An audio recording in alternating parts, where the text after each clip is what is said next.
फलटणमधील महिला डॉक्टर आत्महत्या प्रकरणातील आरोपी पीएसआय गोपाल बदनेला अटक, पोलीस ठाण्यात शरण, तर दुसरा आरोपी प्रशांत बनकरला 28 ऑक्टोबरपर्यंत पोलीस कोठडी.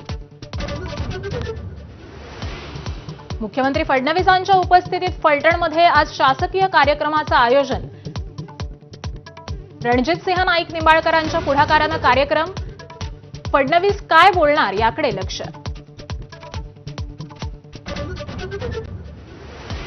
महिला डॉक्टर आत्महत्या प्रकरणात कोणालाही सोडणार नाही, आरोपींना कठोर शिक्षा होणार, मुख्यमंत्री फडणवीसांची ग्वाही, तर राजकारण न करण्याचा विरोधकांना आवाहन.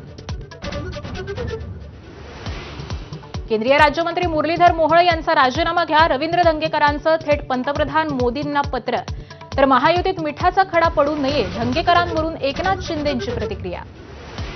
पुण्यातील जैन बोर्डिंगचा व्यवहार रद्द झाल्याची घोषणा करा, केंद्रीय राज्यमंत्री मुरलीधर मोहोळ यांना जैन समुदायाचा घेराव, तर जैन मुनींची भेट घेत मोहोळांकडून तोडग्याचा प्रयत्न.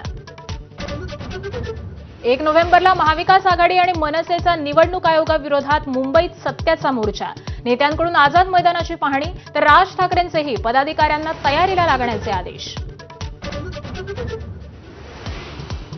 राज्यात 3 दिवस पावसाचा अंदाज, मराठवाडा, मध्य महाराष्ट्र, कोकणात हलक्या ते मध्यम स्वरूपाच्या पावसाची शक्यता, विदर्भात देखील पावसाचा अलर्ट. सुट्ट्यांमुळे कोकणातील समुद्रकिनारे पर्यटकांनी गजबजले, तर पंढरपूर, तुळजापूर, अक्कलकोटमध्ये भाविकांची मांदियाळी.